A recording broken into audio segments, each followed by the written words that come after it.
في الحياة. Just gone 9 minutes past 7. Welcome back to Sabahul Muslim on Radio Islam International. So, the U.S. Embassy in South Africa has issued a terror alert. People are, let's say, curious. How come the terror alert is coming out from the U.S. Embassy, not from the South African government? Well, the technical answer is that they have a right. Every embassy has the right to alert their citizens in the country or those who are traveling to the country that look, we've got some information. The question though is that they scant on the details. That's one question. The second question is that have they shared this with the South African government? If they have, why hasn't the South African government then endorse that alert and say, yes, okay, what you've shared with us is definitely concerning, so let's put the nation on alert. And if they haven't shared it with the South African government, why? Even if they're not obligated to, I don't exactly know what are the diplomatic protocols here, but the question would be, why not? If there's a threat, it's not the U.S. Embassy that's responsible to protect citizens, their own or even South African citizens physically, right?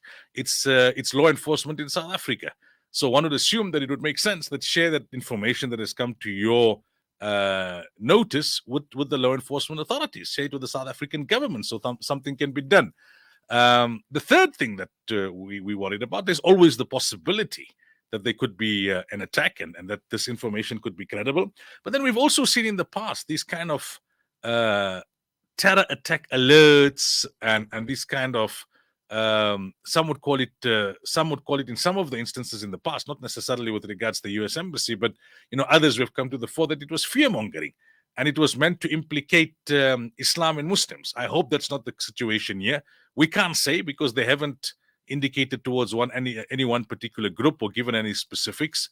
To some extent, they could argue, I suppose, that you can't give specifics in these instances, but it's a little too vague, if not very vague.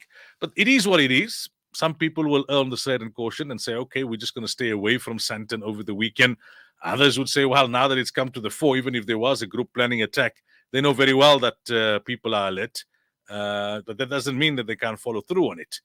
It's difficult to know what to make of these things because in the past there have been so many agendas and it's proven so unreliable in the past.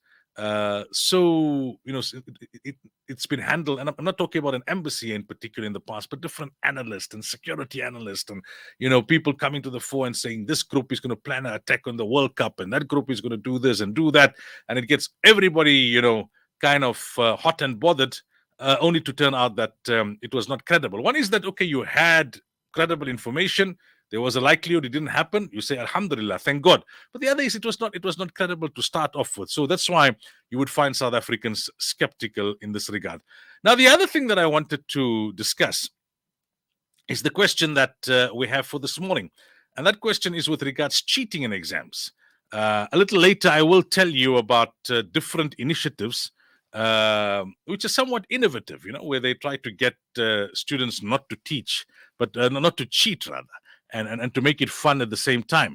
One such example is in Philippines, where they told the students, come up with a helmet that you would put on that would make it difficult for you to cheat.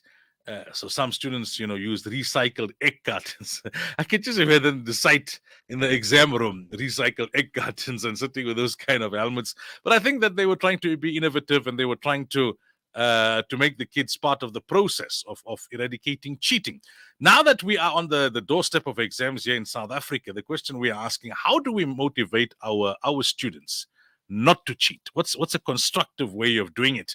You can WhatsApp us on 072 786 1548, or you can email smr@radioislam.co.za. These questions are up on the Facebook and Twitter accounts as well. That how do we motivate our kids not to cheat? We look forward to your thoughts. I mean, teachers, not cheaters, teachers. You're still not at school, perhaps you're listening, drop us a quick voice note if you don't have the time to type, or drop us a quick message. Students on your way to school, drop us a message. What do you feel is a good motivating factor when it comes to getting students not to cheat? And then parents and all the other listeners, those who were students back in the day. I'll talk about myself as well a little later, and when we were in school and all of these kind of things. What were our experiences and what I feel that we need to put into perspective. So we look forward to your thoughts, inshallah. Coming up in a bit, we've got our hadith for the morning. We speak to Imtiaz Kaji, the nephew of Ahmad Timol, the 51st anniversary of his killing. After 7:30, Maana Waja joins us in studio with the words competition. The seer of Surah Banu Israel. We talk about walking on the earth haughtily. And at 7:45, we're talking about the tourism industry in South Africa. After 8, we talk to Wayne Duvenage. 10 years later, e-tolls have now been scrapped. Remember, that's how OUTA came into existence. They really fought a hard fight at the time. We continue with our tips for exams. And towards the end of the program, we talk about the Syrian refugee situation in Turkey. That's the lineup this morning between now and 9 o'clock, the second and the third hour of Sabahul Muslim. Hadith Discussions on Sabahul Muslim with Maulana Sulaimaan Ravat.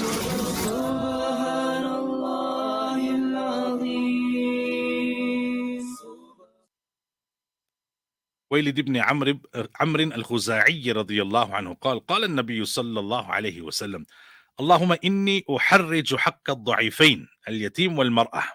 حديث حسن رواه النسائي بإسناد جيد. So there's a difference of opinion in terms of the narrator here before I go to the translation of the hadith. Some say his name is Khuwaylid ibn Amr. Others say it's Amr ibn Khuwaylid. Others say it's Ka'b ibn Amr.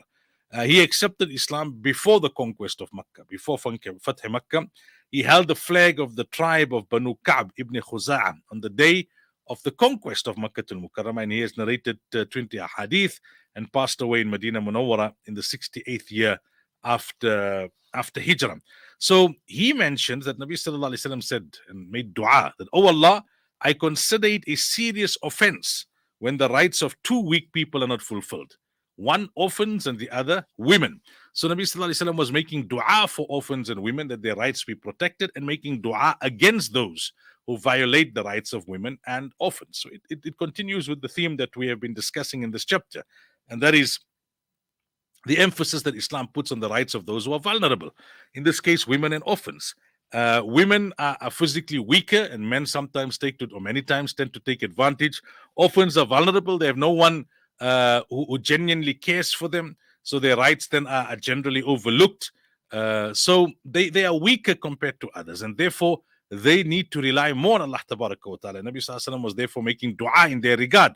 However, the one who oppresses them must know that they rely more on Allah, and they are more closer to Allah Tabaraka wa Ta'ala because of their vulnerability, and there is more likelihood of a greater punishment from Allah Tabaraka wa Ta'ala for violating the rights of women and orphans. May Allah Tabaraka wa Ta'ala save us, forgive us, and guide us. Ameen Ya Rabbal Alameen. This is Sabahul Muslim.